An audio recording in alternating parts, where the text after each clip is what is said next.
لجودك منتهى شكري وتبجيلي ففضلك فاق وصفي فاق تصويري وخيرك فوق مسألتي ودعواتي وسترك নাহমাদুহু ওয়া নুসাল্লি আলা রাসূলিহিল কারীম আম্মা বা'দ।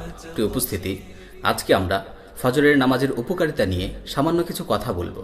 প্রিয় উপস্থিতি, আসলেই কি ফজরের নামাজের কোনো উপকারিতা রয়েছে? হ্যাঁ, ফজরের নামাজের অনেক উপকারিতা রয়েছে। যদি তুমি সেগুলো জানতে, তাহলে দৌড়ে গিয়ে জামাতে শামিল হতে।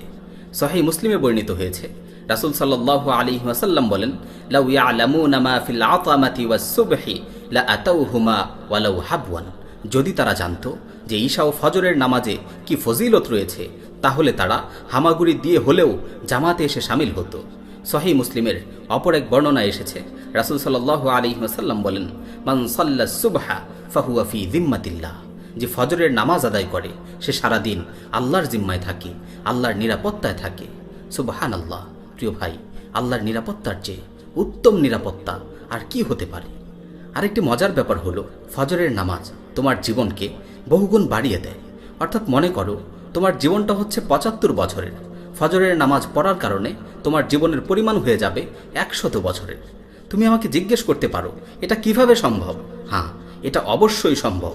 আসলে আমাদের জীবনের দীর্ঘ একটা সময় আমরা ঘুমে কাটিয়ে দিই।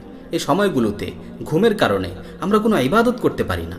একজন মানুষ যদি দৈনিক ৮ ঘন্টা ঘুমায়, তাহলে তার জীবন থেকে দৈনিক ৮ ঘন্টা করে সময় চলে যাচ্ছে। এই সময়ে সে কোনো ন্যাক কাজ করতে পারছে না, ইবাদত করতে পারছে না। কিন্তু কেউ যদি ফজরের নামাজ জামাতের সহিত আদায় করে, তাহলে সে পুরো রাত ইবাদত করার সওয়াব পায়। রাসূল সাল্লাল্লাহু আলাইহি ওয়াসাল্লাম বলেন, মান সাল্লাল ইশা ফি জামাআতিন ফাকান্নামা ক্বামা নিসফাল লাইল ওয়া মান সাল্লাস সুবহা ফি জামাআতিন ফাকান্নামা সাল্লাল লাইলা কুল্লাহ।